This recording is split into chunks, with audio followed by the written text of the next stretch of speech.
A inconveniências e desvantagem da velhice.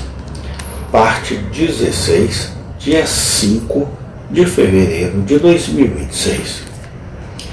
Pois, se consultarmos isso, encontraremos outono gentilmente depois do verão, e o inverno depois do outono.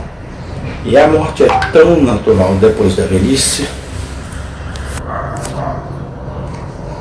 E a luz da natureza ensinou alguns pagãos a considerar os homens dignos, especialmente aqueles que estão mortos, como os mais verdadeiramente vivos.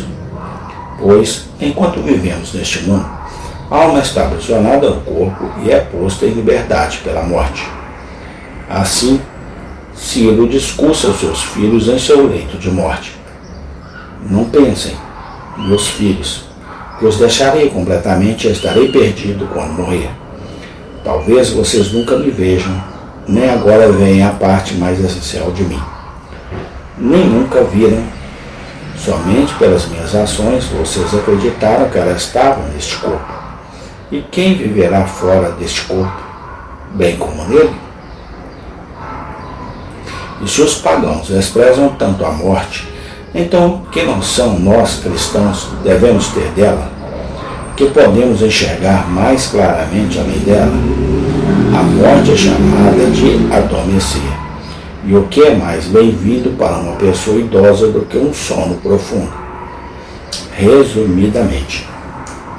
1. Nem todos os idosos são oprimidos pelo medo da morte. São poucos os que sequer pensam nisso. Os homens geralmente afastam o dia mau de si, e será um dia mau para aqueles que o afastam. A maioria das pessoas conseguem pensar em qualquer lugar da paróquia, menos no cemitério. Sim, acredito que um dos defeitos dos idosos é pensar tão raramente na morte. E aqueles que pouco pensam nela não correm o risco de se assustarem com seus pensamentos. 2. Os jovens têm a mesma razão para se preocuparem com a morte que os velhos, pois a juventude tem mais caminhos para a morte do que a velhice. E muito mais morrem na juventude do que os que morrem por velhice. É verdade, eles esperam viver mais, mas suas esperanças não têm base sólida. Eles não têm promessa nem experiências para construir suas esperanças. É na morte dos jovens, estando eles em sua força, a natureza recebe um choque mais violento. Enquanto os idosos se extinguem mais silenciosamente, como uma vela no soquete. 3. Nenhum homem ou mulher piedoso precisa se amedrontar com a aproximação da morte, pois o poder e o aguilhão da morte são completamente removidos pela morte do nosso Salvador e, portanto, não podem nos causar dano algum. Um filho de Deus nem sequer experimenta a morte. O verdadeiro crente agora não tem mais nada a ver com a morte, mas com sua sombra, com um cão sem dentes, com um leão morto, com uma vespa sem ferrão, com um inimigo vencido. Que homem seu juízo perfeito tem, depois de uma viagem tempestuosa, que esteja se aproximando do seu porto seguro? Foi uma doce frase de Ambrósio, perto do seu fim.